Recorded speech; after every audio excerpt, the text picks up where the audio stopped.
Hi friends and my dear students. So today we are going to discuss one more problem which was appeared in the previous year question paper of the Kuampu University for the Bachelor of Commerce. Okay, so hope that this problem will also helps to you to understand the taxable income from the head of capital gain. Okay, so let us go with the problem.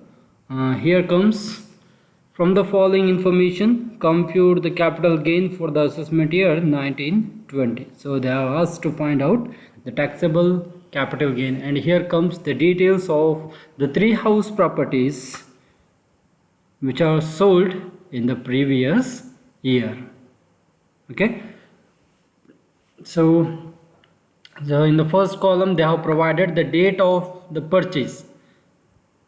So the house 1 was purchased in the year of 1995 and house 2 in the year of 1977 and house 3 in the year of 1980. So all the house properties are occupied or purchased prior to our base year, that is 1st April 2001, or simply we can say 2001-2. So this is our base year. So hope that you can remember the formula for the indexed cost of acquisition for this one. Why? Because the house properties are occupied before 1st April 2001. And the second column provides the information regarding the cost of acquisition.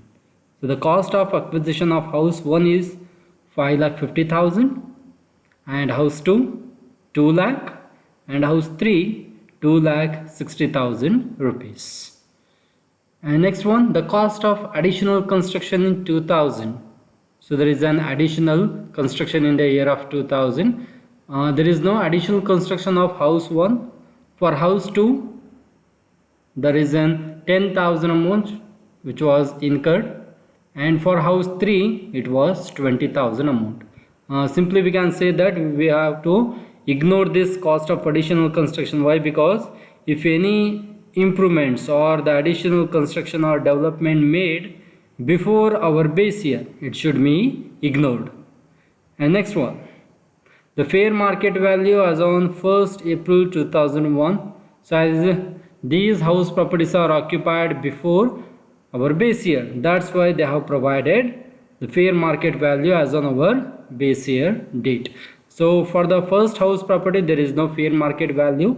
Okay, and for the second house properties we are having the fair market value of 1,85,000, and for house 3 3,60,000 is the fair market value. And next one, there is one more additional construction in the year of 2004-5.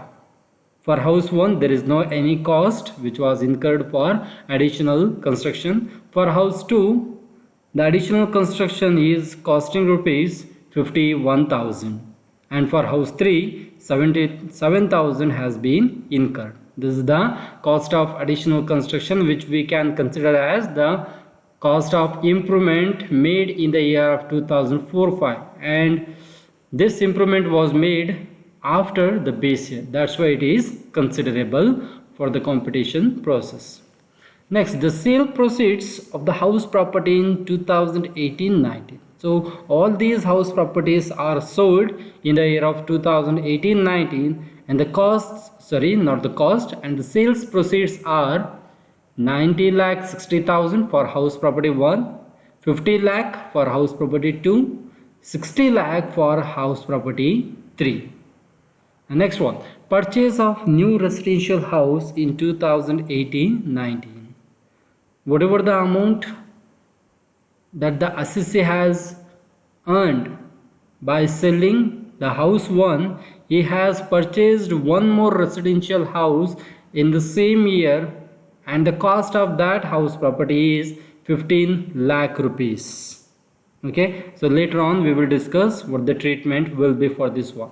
And for house 2 and house 3 there is no purchase of any new residential house. Okay, and next one, the sales returns, that is 60,000 rupees. Sales returns, we have assumed that the sales return is nothing but the selling expenses which are incurred in the sales of the house properties. Okay, so for house 1 there is a 60,000 amount rupees which was incurred as a sales returns. For house 2 and house 3 there is not any expenses. Okay, and the last one, that is deposited in capital gain account scheme in 1988. So the assessee has deposited some sort of the amount in respect of the house 1, that is rupees 2 lakh. So out of which we have to consider it for the exemption. And for house 2 and house 3 there is not any amount which was deposited in capital gain account scheme. These are the table information. So below the table they have provided the cost inflation index for 2001 to 100, 2004 5 113, 2017 18 272, and 2018 19 280. Remember one thing, 2017-18 what the index value they have provided is not relevant and it is not applicable for us. So this information has been provided just to confuse you guys. Okay, and this question has been appeared in the question paper of May-June 2017 for 15 marks. So 15 marks, this question has been appeared in the question paper of the Kuala University in the year of May-June 2017. So hope that you have understood the problem. So next we will go with of each and every house properties separately, and later onwards we are going to calculate the total taxable capital gain from the all house properties. So here comes the solution. So basic steps we have to provide here, that is the computation of the taxable capital gain. With that the name of the assessee. In this problem, in the question paper itself they have not provided any kind of the name of the assessee, that's why I put it at blank. So you can fill your name also. And second one, the residential status will be ordinary resident, it is assumed, and the assessment year for us is 2019-20 and the previous year is 2018-19. So previous year is going to be called as the current year also. Okay, so for the first house property, here comes the solution. The house property 1, which was considered as long-term capital gain. Why? This house has been purchased in the year of 1995 and sold in the year of 2018-19. Therefore, for any house properties with effect from 2017-18, if the house property or the land has been held by the assessee for more than 24 months instead of 36 months, it is considered as long-term capital asset. And the sales proceeds is 90,60,000 as they have provided. The sales proceeds of the house property in 2018-19, that is 90,60,000 rupees.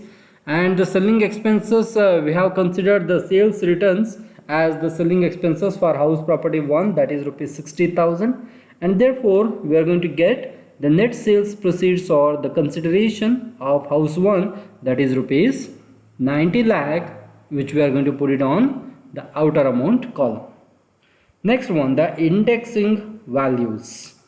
So we are having two indexed values, out of which we have to consider both if the statistics or the amount has been provided. The first one, indexed cost of acquisition.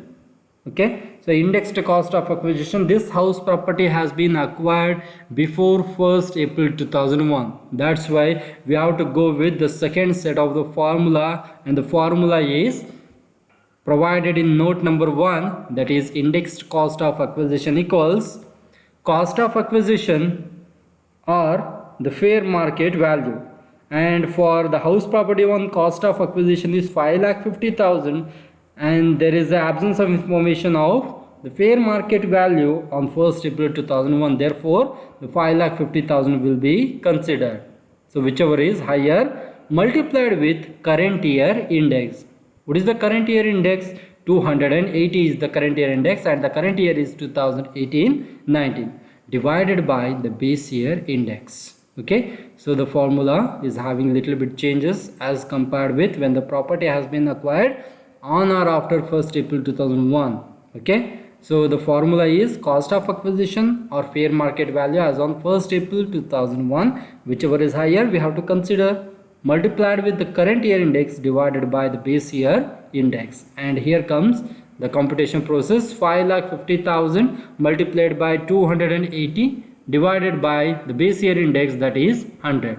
So the indexed cost of acquisition is 15,40,000 rupees. And next, whether there is any cost of improvement or the cost of additional construction for house property 1, they have not provided any information. That's why the indexed cost of improvement will be considered as nil.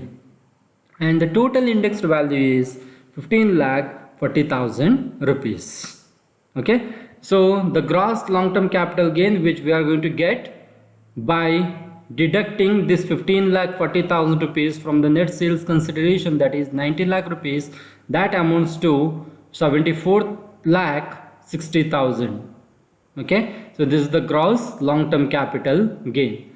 And next one, that is we have to provide the exemption for the house properties if they have purchased any house property or if they are deposited any sort of the amount in capital gain account scheme. And here in this case we are having the both, that is exemption is availed under section 54. First one is the purchase of new house property. Okay, so here in case of house property 1, they have provided the information that they have purchased a new residential house in 2018-19 in the same year where the house property has been sold. That is, the old house property has been sold by the assessee and new residential property has been purchased, and that amounts to rupees 15 lakh is the cost of the purchase of new residential house property that can be claimed as deduction under section 54. This is the first one. Second one, that is amount deposited in capital gain account scheme in 1988. For house property 1, they have deposited 2 lakh rupees as the deposit cost in the capital gain account scheme of 1988, and this can be claimed as deduction under section 54. So these are the two contents which can be claimed as deduction. So the total exemption under section 54 will be 17 lakh, that is 15 lakh plus 2 lakh, that is the amount deposited in capital gain account scheme, and the total amount which can be claimed as deduction is 17 lakh rupees. So therefore the taxable long-term capital gain will be 57,60,000 rupees. That is, by deducting this exemption total amount 17 lakh from the gross long-term capital gain, that is 74,60,000, we are going to get the taxable long-term capital gain of rupees 57,60,000 rupees. And this is the computation process for the house property 1. Hope that you have understood the computation process of the first residential house which was sold in the year of 2018-19.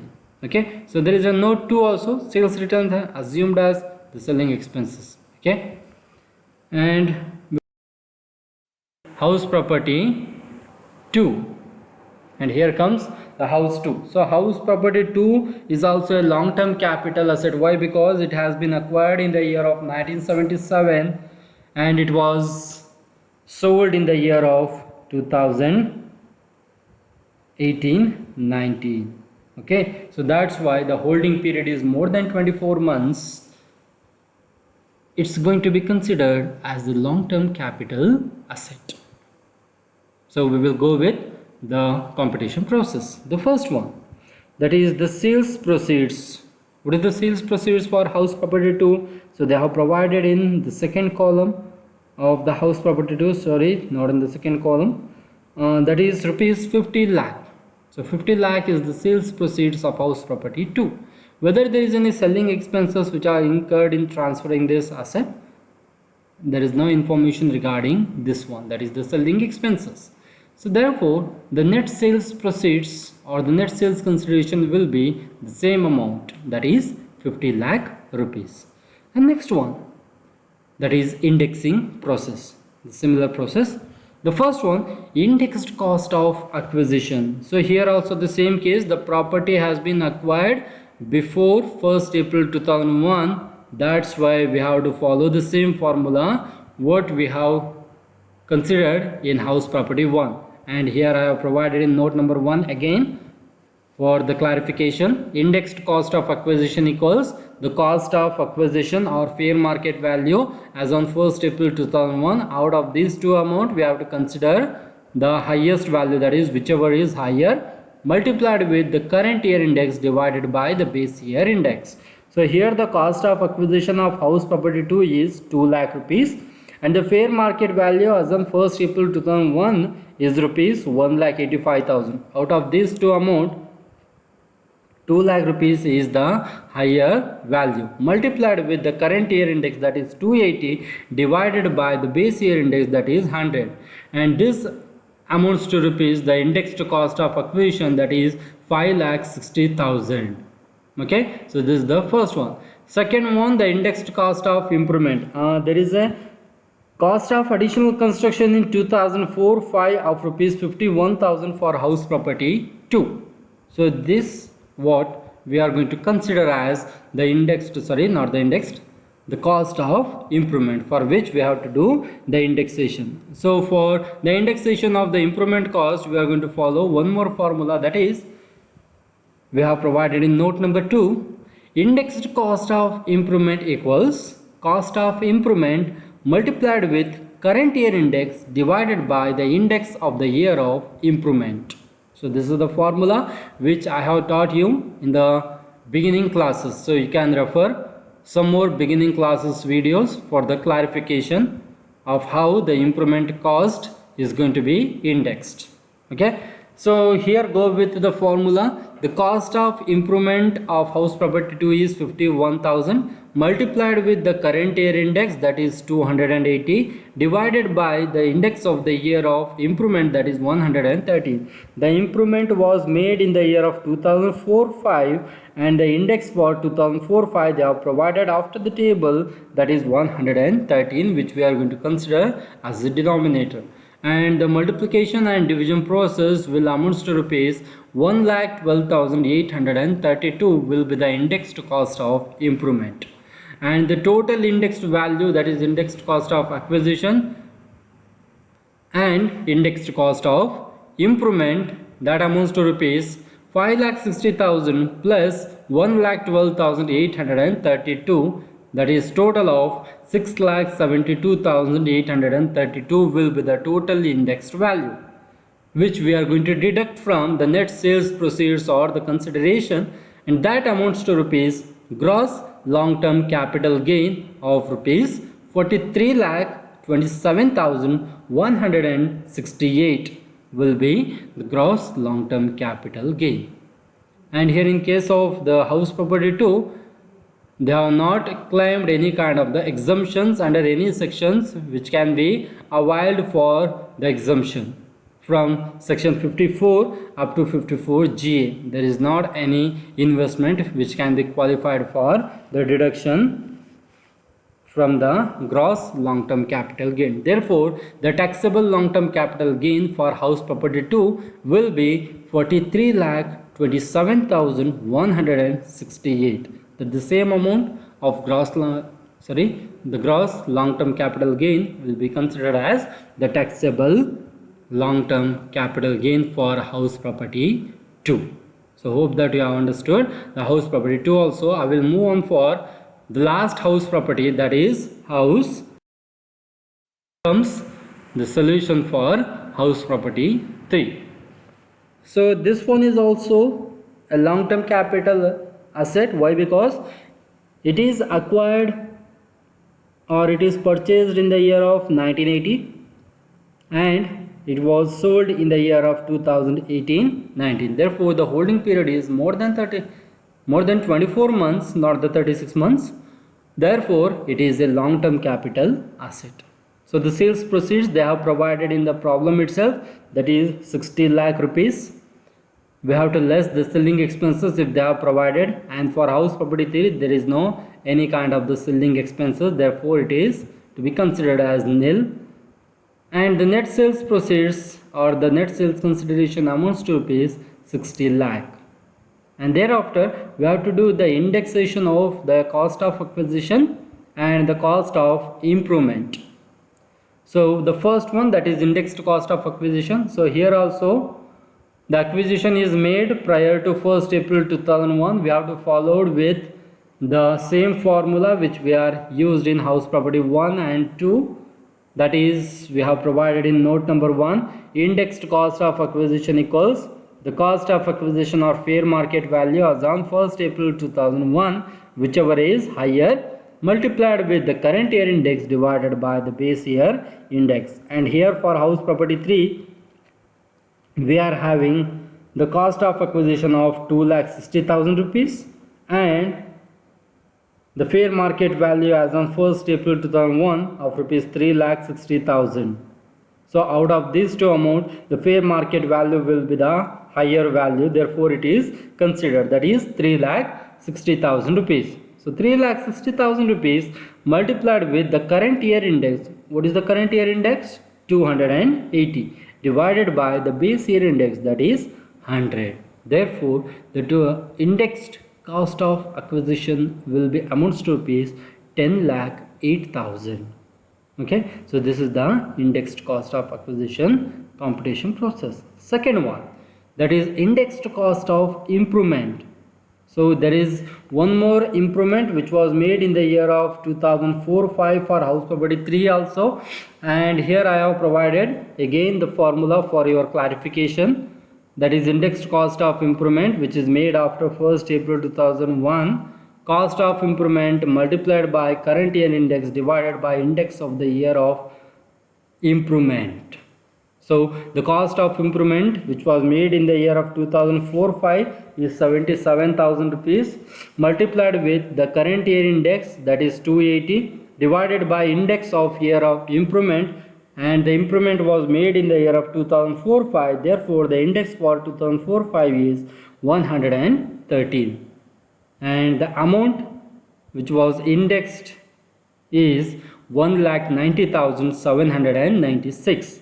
That is the indexed cost of improvement of house property 3, and the total indexed value of acquisition and improvement, that amounts to rupees 11,98,796. That is the addition of indexed cost of acquisition and indexed cost of improvement. Therefore the gross long term capital gain will be 60 lakh minus 11,98,796, that amounts to rupees 48,01,204 will be considered as the gross long term capital gain, and again the same amount will be carried forwarded as the taxable long term capital gain, as there is no exemption available for house property 3 also. Okay, so I hope that you have understood all the house property computation process. Let us go with the summary part of the total taxable capital gain. And here comes the solution for the total taxable capital gain. That is, so first one, that is short term capital gain. There is not any short term capital assets in this problem, so it will be considered as nil. And long term capital gain from all the house properties. Why? Because all the house properties are the long term capital assets, that's why.